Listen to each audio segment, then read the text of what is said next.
한 주간도 평안하셨습니까? 오늘은 예수님의 부활과 관련한 말씀입니다. 마태복음에 의하면 예수님이 십자가에 못 박혀 죽으시고 3일 후에 무덤을 찾아온 막달라 마리아에게 천사가 나타나서 그가 여기에 계시지 않다라고 말했습니다. 누가복음에는 무덤을 찾아온 두 여자에게 천사가 어찌하여 살아있는 자를 죽은 자 가운데서 찾느냐라고 말했습니다. 그리고 사도행전 2장에서 베드로는 예수의 부활을 전하면서 그가 사망에 매여 있을 수 없기 때문이라고 했습니다. 그는 무덤에 계시지 않다. 그는 죽은 자 가운데 계시지 않다. 이것이 여인들이 들었던 첫 번째 부활 소식입니다. 예수님께서는 바리새파 사람들의 위선을 회칠한 무덤이라고 신랄하게 비판하셨습니다. 회칠한 무덤이란 무덤을 꾸미는 것입니다. 죽은 자를 높이면서 그의 무덤을 꾸미는 종교를 영정 종교라고 합니다. 니체는 그 시대의 교회를 가리켜 낙골당이라고 부르며 비판했습니다. 교회가 무덤과 같이 되었다는 말입니다. 겉은 화려하게 치장하고 있지만 그 속은 썩어 냄새나는 곳이라는 비판입니다. 그 당시 유럽 교회들은 실제로 교회 안에 무덤을 가지고 있었습니다. 유명한 성인의 유골을 안치하면 그 교회도 유명해지기 때문에 교회들은 성인의 뼈조각 하나라도 유치하려고 애썼습니다. 교회의 외형만 아니라 실제 교회들의 상태가 무덤 안의 죽음처럼 갇혀있게 되었습니다. 예루살렘 성전이 아무리 크고 화려해도 살아계신 하나님이 거기 계시지 않았던 것처럼 아리마대 요셉이 준비한 무덤에 예수님이 머물러 계시지 않았습니다. 그렇다면 부활하신 주님을 만나려면 어디로 가야 한다는 말입니까? 예수님의 부활의 메시지를 이해하는데 중요한 점은 오늘 우리가 예수를 어디서 만나고 경험할 것인가의 문제입니다. 살아있는 사람들 가운데서 예수를 만나야 한다는 것입니다. 무덤이라는 지나간 역사 속에서 찾을 수도 없고 죽은 자들 가운데서 찾을 수도 없다는 것이 그 메시지입니다. 마태복음에 여기 계시지 않다라는 장소적 표현에서 사도행전에서는 예수는 사망에 매여 있을 수 없다라고 더 넓은 의미에서 해석하게 하는 여지를 가진 단어를 사용했습니다. 영적 의미의 사망은 헤어나올 수 없는 깊은 절망이나 낙심 또는 인간의 가능성이 끝난 자리로 해석할 수 있습니다. 예수의 생명은 깊은 절망에도 매여 있을 수 없는 부활 생명이었습니다.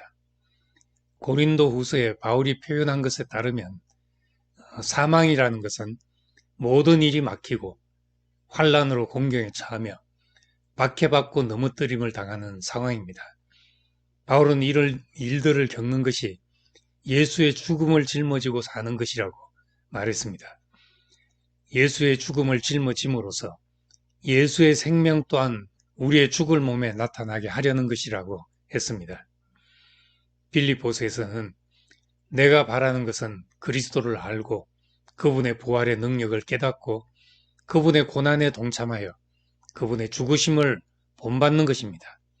그리하여 나는 어떻게 해서든지 죽은 사람들 가운데서 살아나는 부활에 이루고 싶습니다. 했습니다.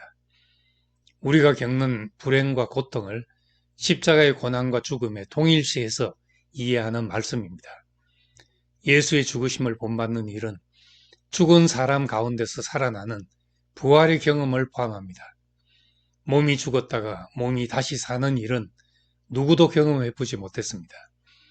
그런데 사람으로서는 어찌할 수 없는 깊은 절망에서 부활 생명으로 살아나는 일은 예수 그리스도 안에서 모든 사람이 경험할 수 있습니다. 성경은 우리가 경험할 수 있는 부활을 이렇게 말합니다. 썩을 것으로 신고 썩지 아니할 것으로 다시 살아나며 욕된 것으로 신고 영광스러운 것으로 다시 살아나며 약한 것으로 신고 강한 것으로 다시 살아나며 육의 몸으로 신고 신령한 몸으로 다시 살아난다. 무명한 자 같으나 유명한 자요 죽은 자 같으나 보라 우리가 살아있고 징계를 받는 자 같으나 죽임을 당하지 아니하고 근심하는 자 같으나 항상 기뻐하고 가난한 자 같으나 많은 사람을 부유하게 하고 아무것도 없는 자 같으나 모든 것을 가진 자다. 이것이 우리가 받는 영원한 생명, 부활 생명입니다. 마지막으로 멸망받을 원수는 사망이라고 했습니다. 사망을 정복한 예수, 그 예수의 생명과 하나 되는 것이 우리도 그와 함께 다시 사는 것입니다. 계시록에는 모든 눈물을 그 눈에서 닦아주시니 다시는 사망이 없다고 했습니다. 마지막 멸망받을 원수가 멸망하고 나면 모든 눈에서 눈물을 닦아주신다 했습니다.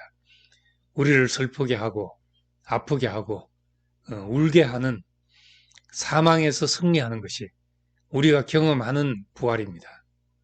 에베소서 4장에 해가 지도록 분을 품지 말라 했고 5장에서는 잠자는 자여 깨어서 죽은 자들 가운데서 일어나라. 그리스도께서 너에게 비추시리라 하였습니다. 그리스도가 비치면 우리는 잠자는 데 머물러 있을 수 없습니다. 사망의 무덤에 머물 수 없다는 말입니다. 그래서 해가 지도록 우리에게 그리스도가 사라지기까지 분을 품지 말라고 한 것입니다. 우리 안에 있는 그리스도의 생명은 무덤, 즉 사망에 머물 수 없는 생명입니다. 그런데 빈 무덤 앞에서 두려워하는 여인들에게 천사가 두 번째 부활 소식을 들려주었습니다.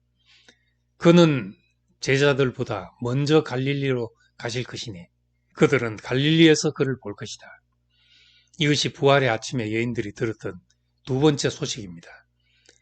예수님은 갈릴리로 가셨다는 것입니다. 예수님을 만나려면 갈릴리로 가야 한다는 말입니다.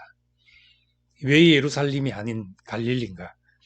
예루살렘은 아직도 예수께서 흘린 피가 마르지 않은 곳이었습니다. 진리와 위선의 대결 장소였고 빈 무덤과 해칠한 무덤이 있는 곳입니다. 만일 예수께서 예루살렘에 집결하라고 했더라면 그것은 복수의 장소가 되었을 수도 있었을 것입니다. 부활한 예수는 예루살렘이 아니고 갈릴리에서 만나자고 했습니다. 갈릴리는 예수님께서 복음을 들고 처음으로 가셨던 그곳입니다. 거기서 제자들을 부르셨고 하나님 나라를 선포하셨던 곳입니다. 선지자 이사야가 흑암에 앉은 백성이 큰 빛을 보았고 사망의 땅과 그늘에 앉은 자들에게 빛이 비치었도다 하신 땅입니다. 그곳은 십자가 사건이 현재 진행형으로 벌어지고 있는 곳입니다. 사망의 그늘에서 부활을 기다리는 곳입니다. 예수님의 사역의 목표는 하늘의 뜻이 땅에서도 이루어지는 것입니다. 역사를 주관하시는 하나님은 이 땅에서도 역사를 완성하신다는 것이 그리스도인의 믿음입니다. 단지 우리를 생각과 관념 또는 이 세상을 떠나 다른 어떤 곳에 이루어질 유토피아를 꿈꾸는 것이 아니라 우리가 처한 현실 속에서 그리고 우리의 몸 안에서 하나님의 약속이 성취될 것을 소망하기 때문에 예수님은 제자들을 갈릴리에서 만나자고 하셨습니다. 예수님의 소원은 자신의 지나간 일들이 역사책에 보존되는 것이 아니라 살아있는 그리스도인들의 가슴 속에 보존되는 것입니다. 하나님의 미랄이 땅에 떨어져 많은 열매를 맺듯이 예수 그리스도의 죽음과 부활은 수많은 그리스도인의 삶의 과정에서 다시 열매로 나타나게 되는 것입니다. 그래서 바울은 예수님의 부활을 잠자는 자들의 첫 열매라고 했습니다. 모든 사람이 예수의 부활에 참여하고 그와 함께 죽고 그와 함께 다시 사는 것을 경험할 수 있기 때문입니다. 그러므로 이제 예수를 빈 무덤으로 상징되는 역사 속에서 찾지 않고 갈릴리 사람들로 상징되는 살아있는 사람들 속에서 만나게 되기를 소망합니다. 감사합니다.